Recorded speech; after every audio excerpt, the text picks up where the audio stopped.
নমস্কার বন্ধুরা, আজ আমি তৈরি করে দেখাবো চিকেন নাগেট। তার জন্য আমি এখানে 2 পিস বুকের মাংস নিয়েছি মুরগির।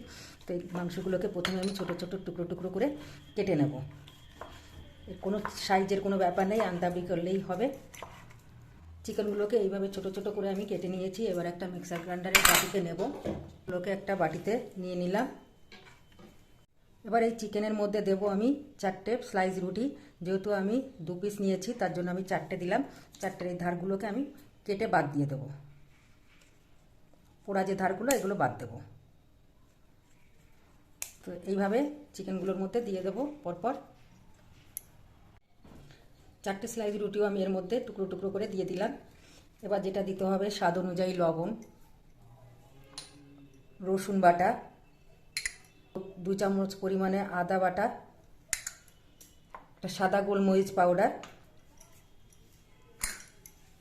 1 চামচ লঙ্কা পাউডার আর 2 চামচ পরিমাণ সয়া সস। এগুলো দিয়ে খুব ভালো করে একটা পেস্ট আমি তৈরি করে নেব। চিকেনের পেস্টটা আমার বানানো হয়ে গেছে। আমি এটাকে একটু ট্রান্সফার করে নেব একটা বোলের মধ্যে। যেহেতু এখানে আমি ডার্ক সয়া সসটা ইউজ করেছি, যার জন্য কালারটা একটু ডার্ক এসছে। কোনো অসুবিধা নেই, যেটা সয়া সস থাকবে আপনার হাতের কাছে সেটাই আপনি ইউজ করতে পারেন। বা যে যেমন খুশি শেপ দিতে পারেন। এখানে কোনো এরকম বাধ্যবাধকতা নেই যে এই শেপটাই দিতে হবে। আমি একটু লম্বা করে চ্যাপটা করে নেব, চৌকোও না, কিন্তু চৌকোর মধ্যে দেখতে এই শেপটাই আমি করব। আপনারা চাইলে চৌকো শেপ দিতে পারেন, রাউন্ড শেপ দিতে পারেন, যেটা ইচ্ছা।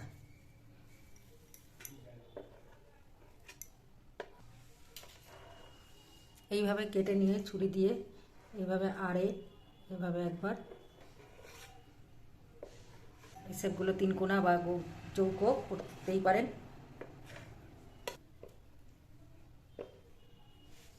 শেপগুলো আমার দেওয়া হয়ে গেছে। এবার এটাকে একটা সাইড করে রেখে নেব।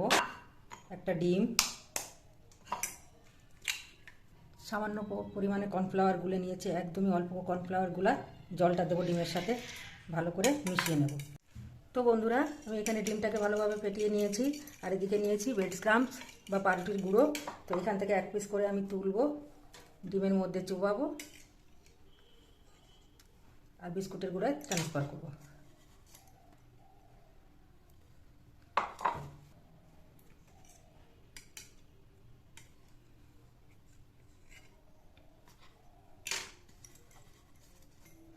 এইভাবে সমস্ত নাগেটগুলো আমি বানিয়ে নেব।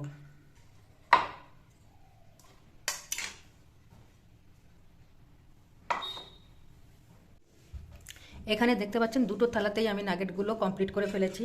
তো এই থালাটায় যেটা রয়েছে সেটাকে আমি একটু নর্মাল ফ্রিজে রেখে দেবো আধা ঘন্টার জন্য, যাতে পাউরুটির পাউডারগুলো ভালোভাবে সেট হয়। আর এই থালাটা রয়েছে যেগুলো, সেগুলো আমি ডিপ ফ্রিজে রাখবো ঘন্টা 2-এর জন্য। ঘন্টা 2 পরে এগুলো বেশ জমে যাবে। তখন একটা এয়ারটাইট বক্সে করে রেখে দেবেন সপ্তাহখানেকের জন্য। তার বেশিও রাখতে পারেন, তবে 1 সপ্তাহের বেশি এগুলো না রাখাটাই ভালো। আধা ঘন্টা বাদে আমি নাগেটগুলোকে তুলে নিয়েছি নর্মাল ফ্রিজের থেকে। আর ডিপ ফ্রিজেরগুলো এখনও রয়েছে, ওগুলোকে পরে আমি স্টোর করে নেব। এদিকে কড়াইটা গরমে বসিয়ে দিয়েছি, দিয়ে দেবো পরিমাণ মতো তেল। নাগেটগুলো ভাজার যতটা পরিমাণে তেল লাগে ততটুকু পরিমাণে তেল দেবো। মিডিয়াম হিটে তেলটা আমি বসিয়েছি, তেলটা অলরেডি গরম হয়ে এসছে। এই সময় একটা একটা করে নাগেট আমি তেলের মধ্যে ছেড়ে দেবো। নর্মালভাবে আধা ঘন্টা রাখলে কি হয়, এই পাউরুটিগুলোর সেটটা ভালো হয়, ঝুরি ঝুরি করে কম পড়ে।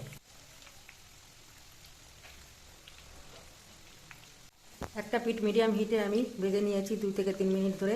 এবার অপর পিঠটা পাল্টে নেব।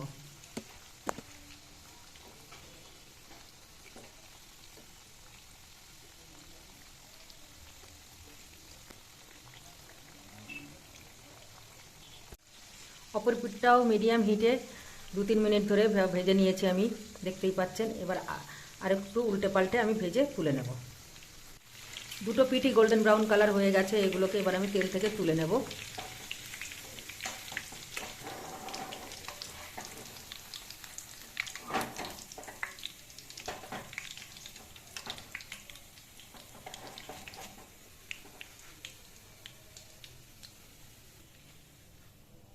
এগুলো আছে সেগুলো একইভাবে আমি ভেজে নেব।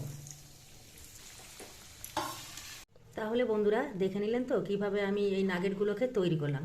অবশ্যই একবার হলেও এইভাবে নাগেটগুলোকে তৈরি করে আপনারা খেয়ে দেখবেন, যে কোনো দোকানের থেকে অনেক বেশি টেস্টি আর হেলদি হবে। তো যদি আমার এই নাগেটগুলোকে আপনাদের ভালো লেগে থাকে তাহলে অবশ্যই আমার চ্যানেলকে সাবস্ক্রাইব করে আমার পাশে থাকবেন। ভালো থাকবেন, সুস্থ থাকবেন। নমস্কার।